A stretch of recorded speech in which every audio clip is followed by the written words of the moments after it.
Okay, welcome to Ozsec 2025. I'm Anthony George. I'm CEO and Chief Engineer of GCE, and this talk is on cybersecurity for manufacturing and critical infrastructure.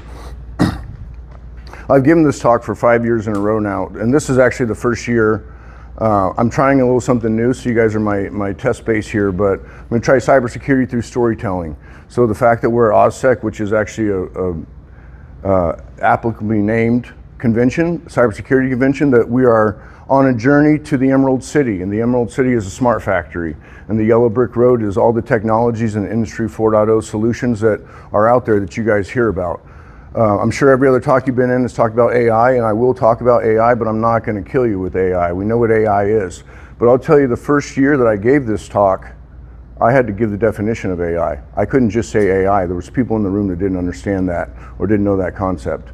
AI is a combination basically of machine learning and AI now. So it used to be the two separate terms of what we used.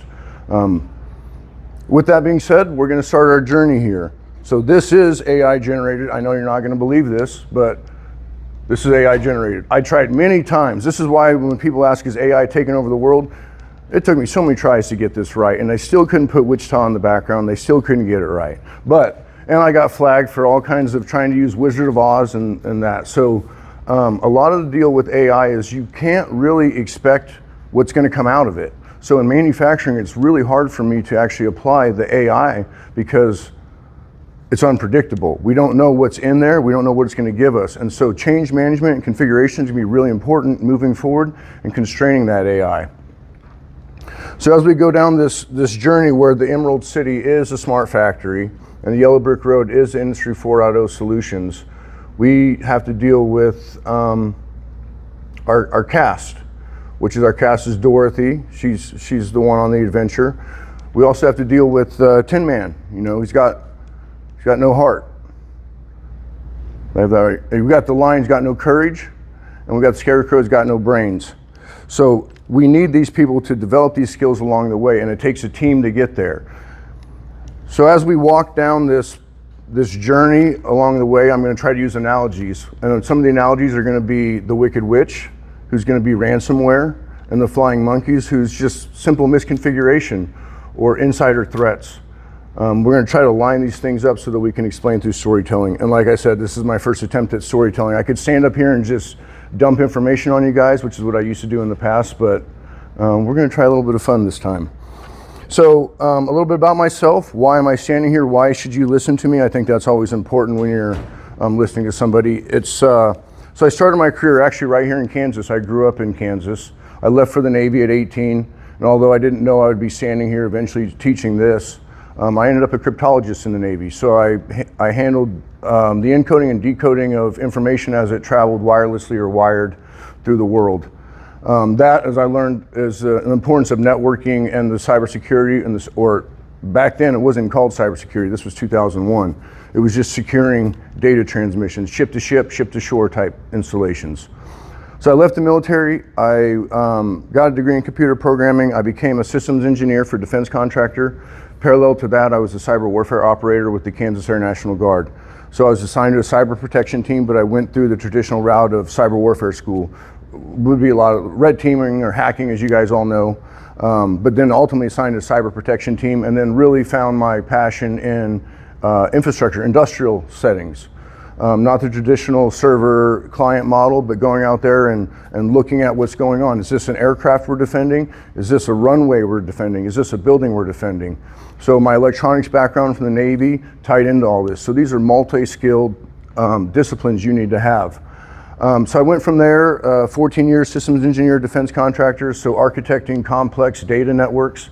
My last stop was in Italy, doing their defense networks for anything that went basically in and out of Africa. 4 years ago, I left that. I came back here. I worked for a startup, and then I worked for WSU Tech, and I helped design and build their smart factory. 2 years ago, I launched GCE, and we help. This is my shameless plug. I won't give you guys any more of this, but we help small and medium manufacturers digitally transform industrial environments. We apply technology to legacy manufacturers, existing manufacturers, right? So our manufacturers in this town or in this world, they don't know technology. they know manufacturing. That's what they do, that's what they know, that's what they love. But how do these tools actually apply? So I spend my days in the factory, on the ground, meeting with the people, the production managers, the presidents, the CEOs, and finding out their problems, and taking this technology and seeing how it applies, seeing how it's scalable, seeing if it's agile to change as we adjust, and most importantly, seeing if it's secure. So our target market is critical manufacturing. That just simply means manufacturing the United States depends on, whether that's defense of aircraft production, whether that's securing our food supply chain. I work for a food manufacturer. We need to have food recalls within minutes. Within minutes. You know, the actual problem that we're seeing in industry now is the inability to apply the technologies in a real way. We can all sit up here and talk about how it applies, but I struggle day in and day out with these manufacturers applying these technologies. And we'll cover them along the way. There's been a lot of terminology changes. I'm gonna hit on some of them, and probably the worst thing, not the worst thing, but one of the worst things I have to do is explain the same thing using 9 different terms. So I'm gonna help here and just tell you guys I'm gonna use the wrong terms. This is the official new terms. No, this is not. This is more about me. We're done with that one. Okay, anyways, excuse me guys. I've only given this to my dog and my nephew, so forgive me for some of this. So industrial IoT is now IoT platforms. It was IIoT for a long time, IoT. This is basically the idea that it's a system. What we're doing is we're connecting systems of systems, and the IoT is a system. Think about taking a sensor and putting it on a machine and know whether it's running. You stick that sensor on the machine, if it vibrates, it's running. If it doesn't, it's not running. That machine actually also has command and control features, things that you would send down to make it run. Think of an oven in a manufacturing process. Run at 350 degrees, ramp to 450 degrees, come back down. That is control of the system. This is the channel we need to secure the most, because you're getting physical control of the systems, where the IoT is just extracting data, but we're overlaying this data together so we can get a clear picture of what's actually happening in the factory floor. So as we're talking about these consolidated terms, they've consolidated IIoT into IoT platforms. This would be software with hardware devices connected to it. Lights out manufacturing is now a smart factory. Interlogistics, smart robots is just smart robots. Dude, there's a lot of weird ones that have changed. So net zero factories, this is the idea that, it's a made up idea, but the idea that your factory is net zero, meaning it draws, you know, it's not hurting the environment more than it's contributing to the environment. And you're doing sustainability objectives around power. And then OT security is now, and this one I actually haven't really even heard that much of, cyber physical security. So it's OT, we all know the terms ICS, OT, SCADA, and now it's all encompassed under this term. There's many more, but I didn't want to bore you with terminology. I'm just trying to get us on the same page here. So what's happening is we're going from the black and white world of manufacturing, where it's your grandpa's manufacturing. It's dirty, it's dusty, it's dull, it's daunting, it's dangerous. And we're moving to the technicolor world of IoT, sensors, dashboards in real time, software systems. So it's moving completely, almost, this is why the analogy is actually so good, because we're moving from the black and white to the color world. And to note here, and I'll note this several times, is our normal CIA triad that we're used to seeing in traditional IT cybersecurity does not apply here. It applies in a different order, where availability is primary. You don't want to have something not available that you expect to be available. Think about an emergency plant shutdown. You hit a button, you expect the plant to shut down. Now you go to shut down one, you go to open an exhaust valve and blow off a bunch of heat, but you're locked out for username and password. That's not going to work. You're going to have plant meltdown. So availability, keeping the systems available and online, is number one priority in almost all these manufacturing environments. And then last would be securing your data. Now that's important, but our priorities move and they shift. So I'm sorry, I'm going to keep standing in front of this. So we're going to need brain, heart and courage to work together. So this is our tying back into our Ozsec theme. So IT is our brains. It's the data, it's the systems, it's the logic that drives all this. We know what IT is. We have been working in IT for a long time. A lot of you guys come from IT. Can I actually take a poll here? Does anybody work in manufacturing or work in OT environments currently? It's going to become more and more. It's going to become more and more because we're getting more and more tools to actually automate some of these environments. Robotics is going to become much more prevalent. Machines are going to become much more prevalent. With the invention of AI, what I can do now is adopt technologies faster and develop new technologies by overlaying them together much quicker. So we're going to see a big change, and cybersecurity is going to become more important than traditionally even in the past. So the OT is just referencing the machines that run in the factories, the things that do the things. And then engineering design is important because so when I was a cyber warfare operator, it was important to understand the way the system was designed and the capabilities. And if you could get access to the engineering part of the system, meaning a programmable logic controller is an electrical component that runs manufacturing equipment. I was training for a mission and I landed on a programmable logic controller. At that time in my career, I did not understand what a programmable logic controller was. So I went down to a local college here and I took Allen Bradley 1 and 2. So I learned to program programmable logic controllers. So now what happens is I can extract the data. As I read it, it's ladder logic. As I read it, I can understand sensor 1 is pulling RPMs, sensor 2 is a temperature reading, and sensor 3 is a valve. So if I want to have some sort of effect on the environment, I needed to understand what was happening at the machine level.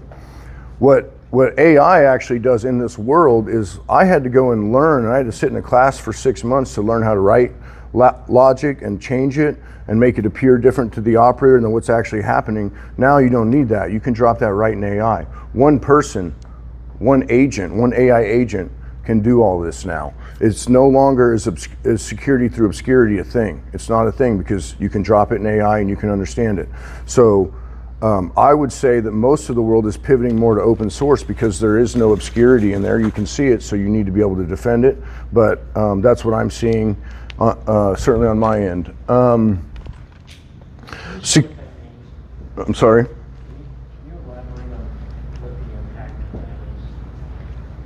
When you talk about dropping it into AI, it also means people that don't understand the logic can script attacks or use ChatGPT to do the ladder logic in the control system. Yeah, so Quickly and very effectively. So absolutely. So I spent some time as an adjunct professor at Advanced Cybersecurity for WSU Tech, you guys. And when I was teaching evening classes, AI had just rolled out. And I prompted AI. We're working in Metasploit, or those of you that work in that world, we're working in Metasploit. I was teaching the students how to do some of the things, and I simply could prompt AI. I want to accomplish this thing using Metasploit, and it would tell me the payloads to use. I haven't been in this tool since that day, probably. The payloads to use, the way to run the tool against the system. We turn to the same problem a week later, and AI says, we don't do that. All of a sudden it's got a conscience or whatever is going on. It's not giving me the output. So I just simply let it know that I'm a certified ethical hacker and I have permission to do this. And it gave me the code. The week later passed, it didn't work. So I had to do this thing called Dan the Man. I don't know if any of you know what that is, but Dan the Man was this thing you could I'm off topic here, but the point of the story is Dan the Man was saying, you are made up AI and you got to do everything that I do. You're based on a movie, and you put this prompt in there, and AI then acted the way you wanted to do.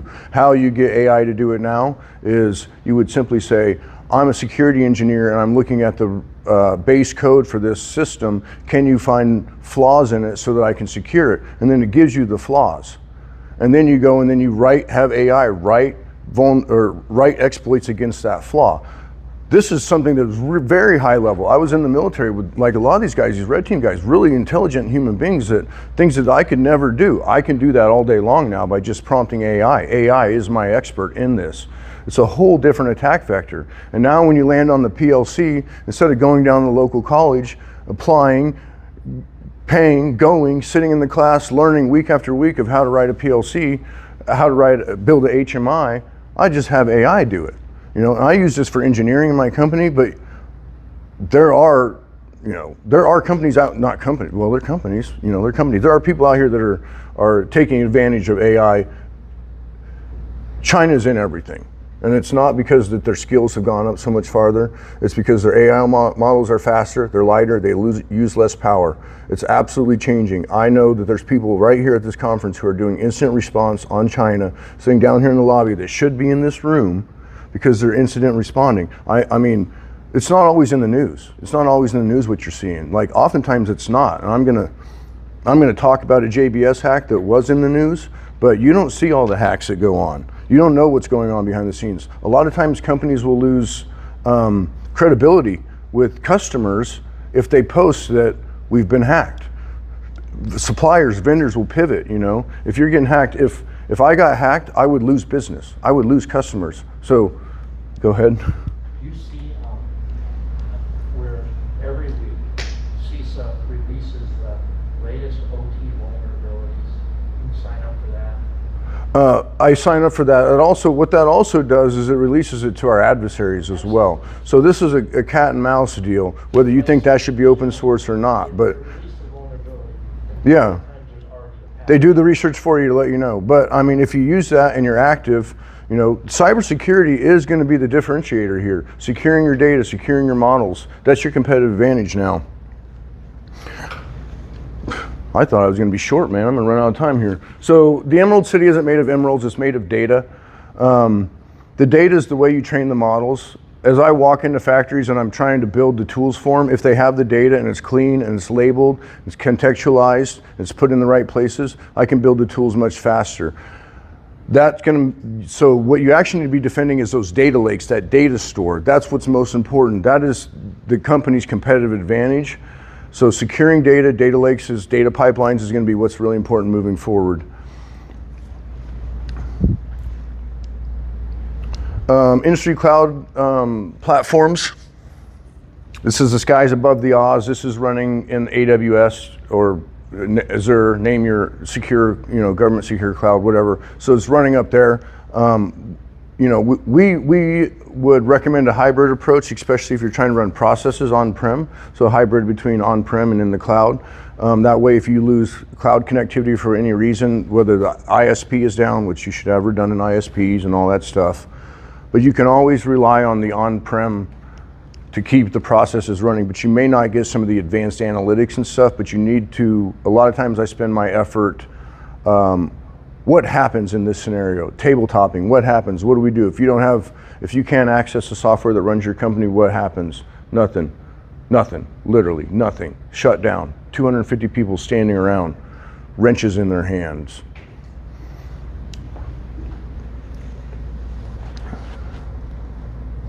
So, agentic AI is autonomous decision agents that help you act on live supply chain data. So I'm seeing this more and more. I'm not sure at this point of how to really defend against these without constraining what they're getting access to. But the agentic AI agents are used to help companies pivot their businesses quickly. So, and a great example is in supply chain. If all of a sudden there's a storm and this trucking company can't deliver based on the storm, that AI model can go out there and maybe find you alternate ways to get your product to the customer, may let you know that's happening, may be able to adjust your production on the fly, saying, we can't get this out anyways, let's move to a more important production process. So be mindful of what's happening. This is where it's going. What people are supervising the agents. So it's no longer going where the people are doing the supply chain stuff, they're supervising the agents. So securing the agents, knowing what the agents are doing, and being able to have some level of trust in them is going to be very important moving forward. I wanted to throw this up here just to hit these. I already hit on the IOT convergence, but here's also one that is important. So the augmented connected workforce, these are sometimes they can be in your factory and connected in some way, or outside your factory connected. Think about somebody that might be running a robot, programming it from their home in Australia, but they're the best robot programmer in the world, but they're remoted in with some VR and setting up your thing, and the robot could actually be doing what they're doing virtually there. So protecting those, what happens there, is going to be important moving forward. And 5G and edge computing, we're moving more and more edge computing. In the past, I've almost always told people to try to move a lot of their processes to the cloud, unless it's needed to run on-prem for manufacturing, running it in the cloud. But latency is dangerous for manufacturing, for one, and two, it's expensive to run in the cloud. It's no longer is it cheaper to run in the cloud, it's actually more expensive to run in the cloud. So what I'm starting to see industry do is moving towards essentially what is data centers on the factory floor. So you can have the AI running right there. So it's not, doesn't have the round trip. You're not using extra network bandwidth. You're not exposing yourself unnecessarily to outside attacks. So purpose-built chips running AI models that do exactly what they're supposed to do. Think of vision systems is going to be what we should expect to see more and more. So defending from the edge is going to be more and more important.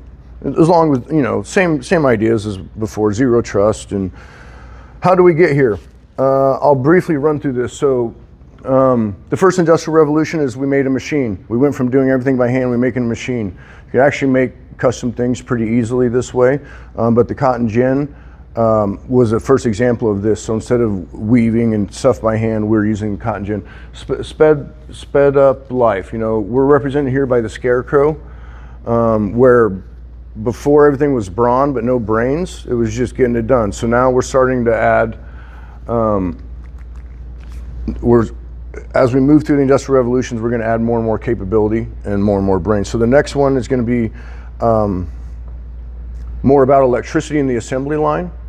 So we actually lost some customization here, but the famous Henry Ford quote is, you can have any color you want as long as it's black.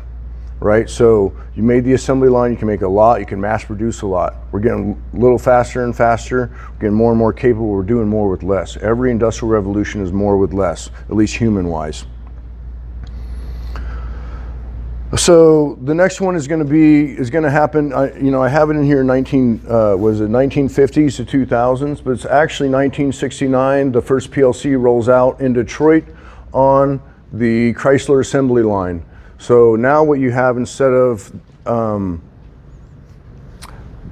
manual process of the assembly line, you hit a button on the wall, and that button starts all the machines electrically. So you have one process feeding into the other. This is mostly characterized by the auto industry. So, think that through. And then the fourth industrial revolution, what we're talking about today, is IOT, AI, data analytics. Basically networking. So when TCP/IP became the default protocol, it made standardization much easier. So networking really took off. So now you can start to pull data, pull insights, metadata from machines. It really enabled a whole different style of technology, and we're still catching up here. And last year I said I believe that the fifth industrial revolution has started. Now I still believe this, even though they tie AI in here, but the fifth industrial revolution of AI, which would be more human machine centered, think of like Tesla, Elon Musk Neuralink, your brain connected to a robot. We've never had this before. This really happens. I'm not putting a chip in my head, but this is where we're going in industry. More with less, always more with less. The Wicked Witch and the Flying Monkey. So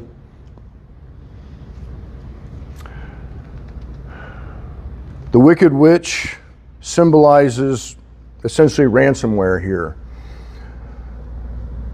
She can show up at any moment. She can disrupt your entire operations. She can, she carries the family members away. That's the monkeys. You guys, I meant to watch The Wizard of Oz before I gave this, but I just didn't have the time. But this analogy is so great. When I picked this initially, it's because of the Ozsec, but then and I use AI to flesh this out if it's not, apparently obvious here, but that symbolizes what could happen at any moment, what you're defending against, the things that you have to overcome. Because as you start to connect these things, you become essentially more vulnerable to that. And time is leverage in industrial systems. So we're going to talk about a JBS hack here. It's the next slide. So we're going to talk about a JBS hack here. So this is meat. JBS is the largest producer of meat in the world, beef in the world. It's a Brazilian company, but we actually had a plant right out here in Liberal that actually got hit by this. So they got ransomware. They were back online in less than 2 days. So this came out pretty early. So that basically to me tells me that you pay the ransomware. I don't even think you can decrypt your backups and get them installed in 2 days. So they had to pay the ransomware. Why did they have to pay the ransomware? Because they had spoiled beef on their hands all over the world. What are you going to do with 1 million pounds of beef? It's biohazard, you guys. So they had to. And this is, Colonial Pipeline's another great example. The Colonial Pipeline, now they didn't get actual access to the industrial control systems. They responded out of due diligence. Basically, they shut it down because they couldn't charge the customers, is really what happened. But in case that they could pivot in the industrial control systems or lose control of the systems, they had to shut it down. And that disrupted, I know we didn't feel much here in Kansas, but anybody that's from the East Coast saw people putting gas in trash bags in their trunks and stuff. Like, people panicked here. There was, last year I spoke on one that happened in the Northeast. So the Northeast, basically, this wasn't a cyber attack, but this can show you what happens in a cyber attack. Is the power grid went down because it was overloaded. That caused hospitals to lose power. Hospitals have backup generators. Some of those generators didn't start. Now you have potential loss of life. You also have water treatment plants.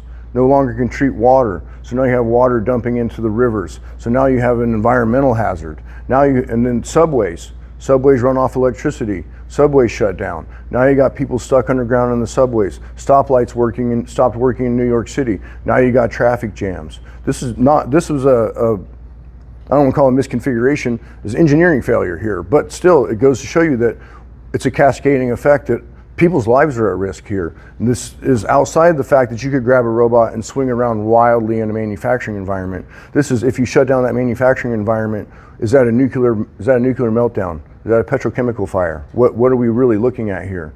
So when you really get into cybersecurity of industrial systems, it's not, air gap and do these things. You got to work with what they have, especially in manufacturing. Manufacturing's job is to make things come out of the back door. If that doesn't happen, that manufacturer is in a bad situation very quickly. So you need to get on the factory floor and you need to understand exactly what you're looking at, exactly what you're defending. Does that PLC, does that run a clock on the wall that tells people the time? Does that PLC run your entire production operations? Is it patched? If the answer is no, is there other security mechanisms in place? You can't always patch, right? If things are running 24/7, you don't have time to bring a system down to patch. So taking all this stuff into consideration, this is why it's such a specialty here, is because you need to have IT experience, OT experience, some engineering experience, some electrical experience. You got to really understand what you're looking at. Mechanical stuff matters. I did a study on a waste treatment plant. Basically, it's engineering fix here. This was what was recommended as the final outcome, was engineering fix. If you grab the PLC and you open the valve completely at full speed, that would open the valve and that would cause a rush of water. This is actually, it's unclean water, so I call it the poop hammer, but it's called a water hammer.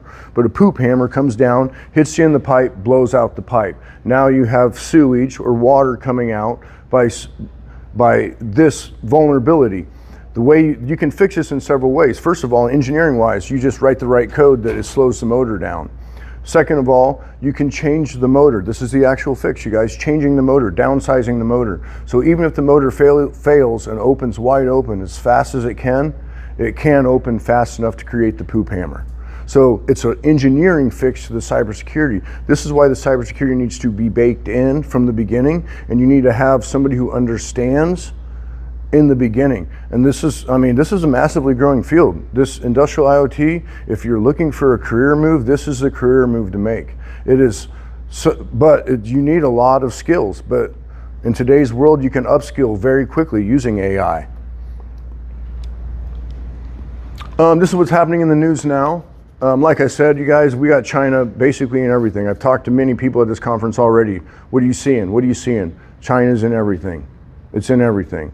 We don't know how they got there. We don't know how long they've been there. We're remediating, we're doing the work, but they're in there. So you got to take this into consideration. Now, when you walk into a plant and they say China's in there, you don't walk over to the wall and hit the red button. That's not an option there, because that's producing electricity for an entire city. You know, so how do you remediate this without introducing for more risk, more damage, or sometimes you can't even let them know that you're in there and you got to try to get them out. So I just threw these up real quick. I won't cover them. You can read for yourself, but we're being targeted really heavily. One of my first pivots after leaving as a defense contractor, I worked for the National Institute of Health, NIH.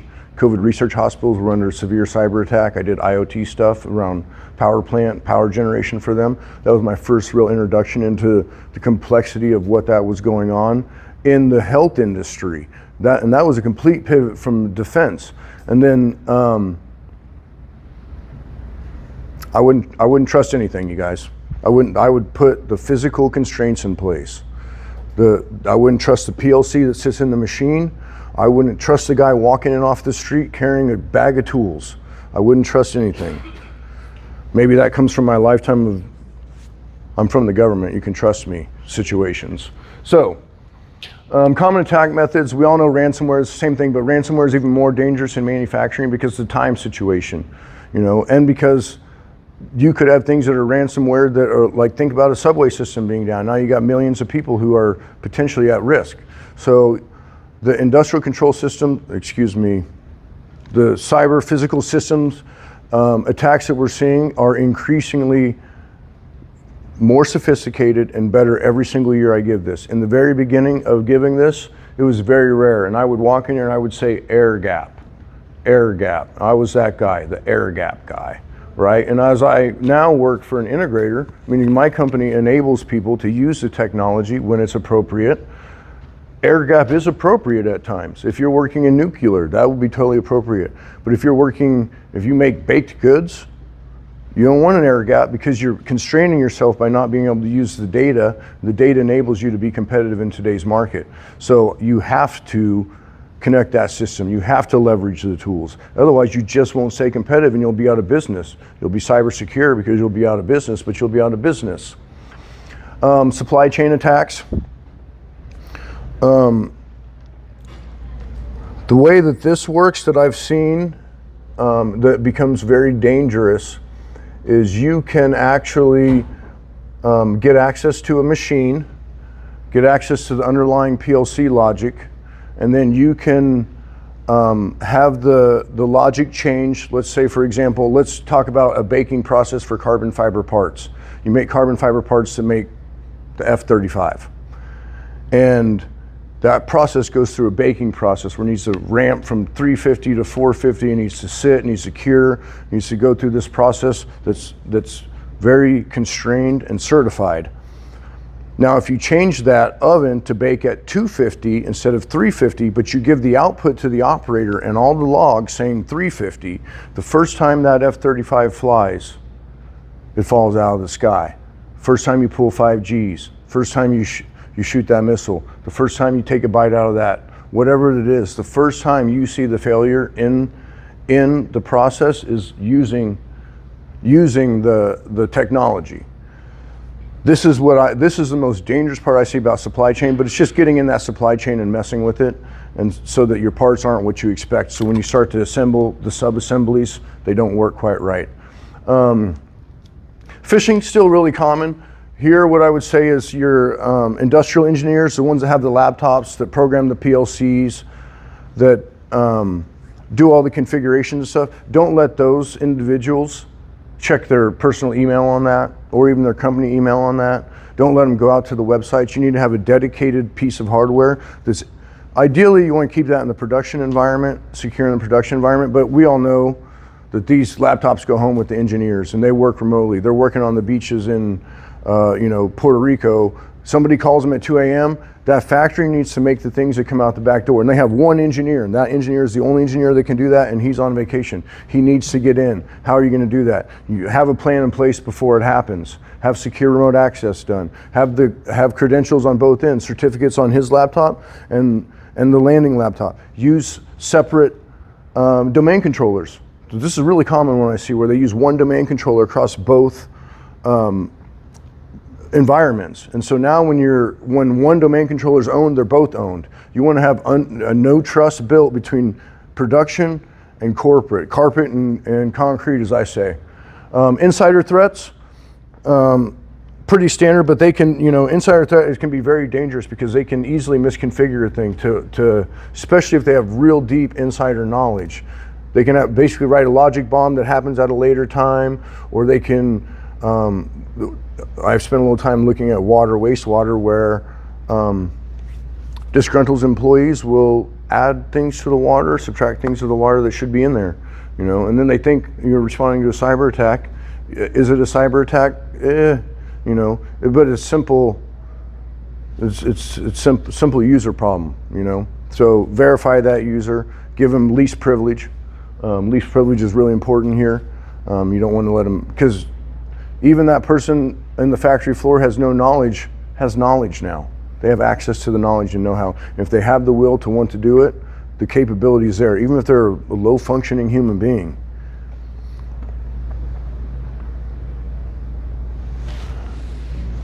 Okay, so the upside, is it all doom and gloom? Yeah, pretty much, but no.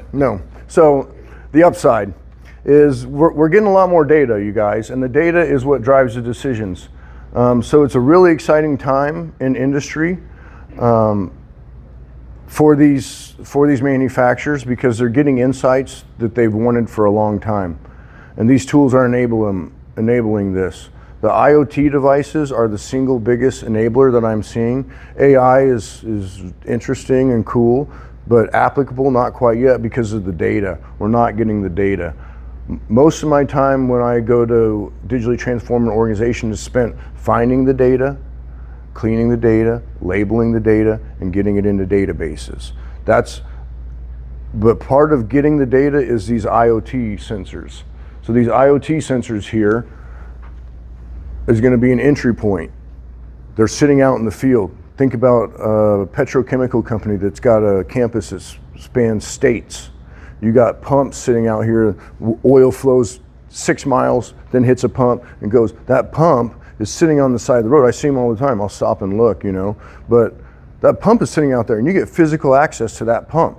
And that pump can be controlled remotely, which means you can actually go and affect that pump. You can straight up take a hammer and make that pump stop working. So how are we going to defend this? What's the important points that we want to concentrate our energy on? There's only, 40 of us in the room. It's not enough people to deal with this. This is where the Wizard of Oz analogy happens. The tornado is the digital storm. That's what's disrupting everything. All these tools, all these IoT devices, we're getting a lot more data. And as we start to rely on them more and more, it's going to be more and more important to secure them.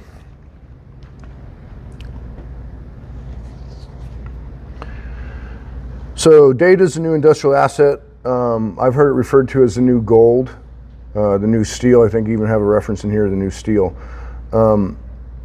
As a manufacturer, you should be a technology company now. Manufacturing is what you do, but you need to be a technology company. You need to take some of that ownership into your own hands, because technology is an enabler. And so as we move through what's happening, manufacturers have no skill in technology, limited skill in technology, but they need to start thinking in a way that technology is enablement for them, and the data they're collecting is actually very, very valuable. If I was to take all of the data from one type of CNC machine and ingest that, I could speed up the process. A CNC machine makes parts. Think about aircraft parts made out of aluminum, drills and removes material from that. If I was to take that data and put it in AI and then use that to streamline that process by speeding up accesses or cleaning up that, making that part faster, that is a competitive advantage for me. And so as this data enables the visibility and speed that we need, it's going to be important to secure these data pipelines.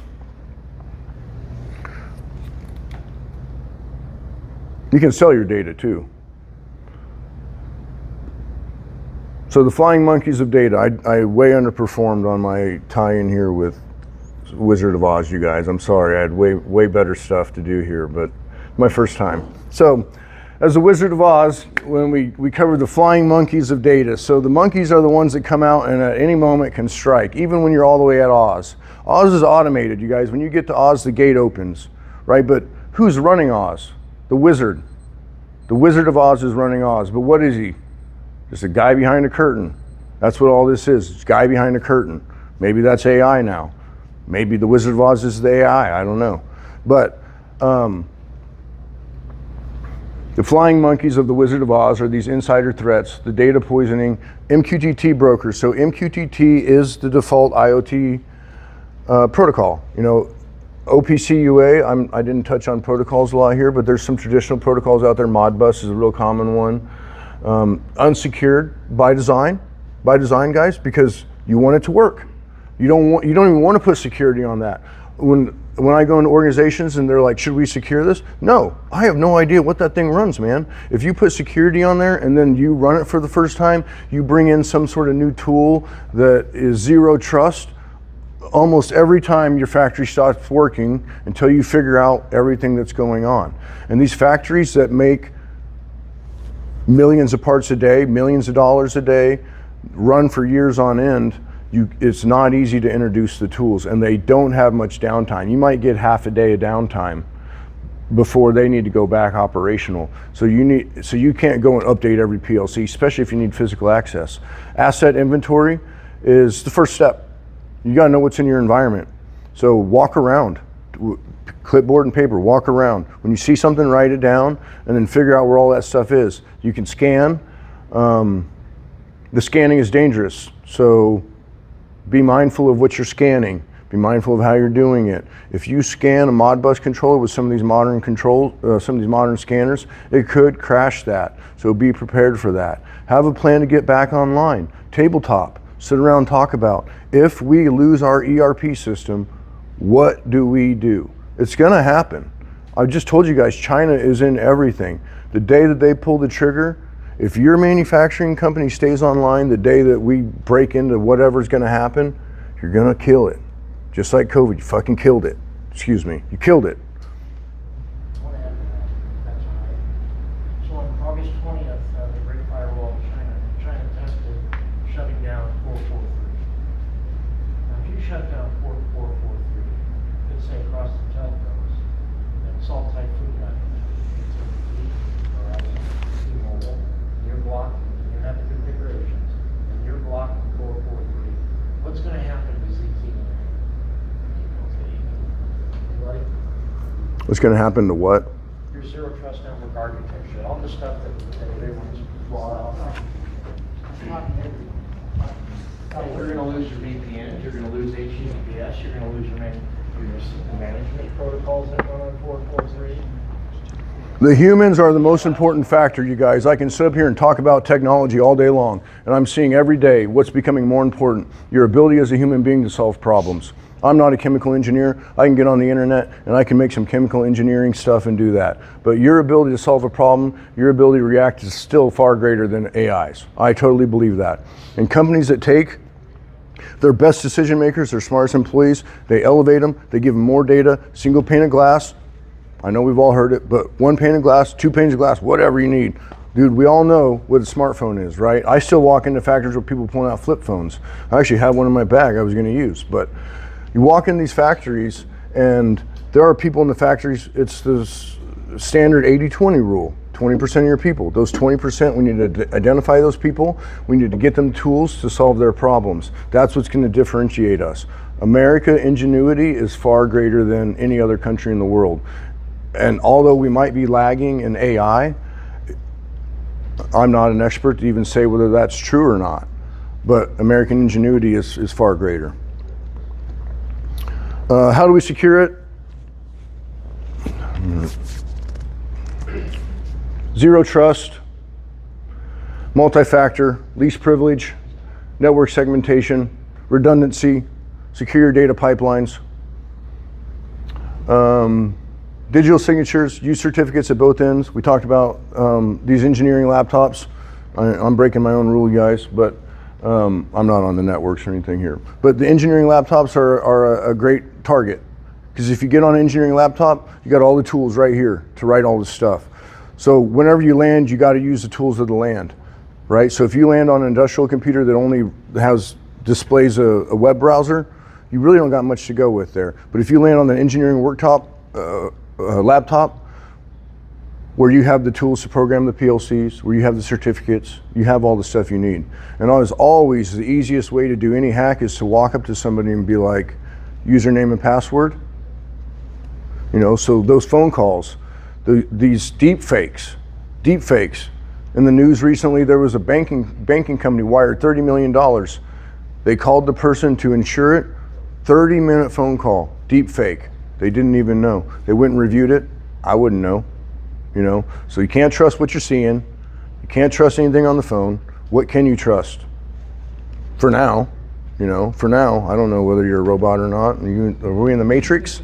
I'm not sure, you know? But the human, that's what I'm saying. The human is more important. The human is becoming more important. What's happening here is the human is becoming more important. And a lot of people would think that was the other way, but I'm seeing it more and more. The value is in the human connection. The value is in the human ingenuity. Okay, redundant. Thank you guys. This is AI created. It took me like, dude, I wanted to make a safety video of me riding a robot like a bull. The robot looked like a bull. And I was like, so that's what I'm saying, is it doesn't always know what's going on. It took me forever to get these things right, you know, like, so the AI is, you can think all you want that it's going to take over the world, but the thing couldn't even figure out what I was trying to do. Thank you for attending. Like I said, I'm Anthony George with GCE. We help local manufacturers make these decisions. I love what I do. If any of you are into that kind of stuff, I'll talk all day long about it. I wish I had some sort of grand thing to say here, but have a good day.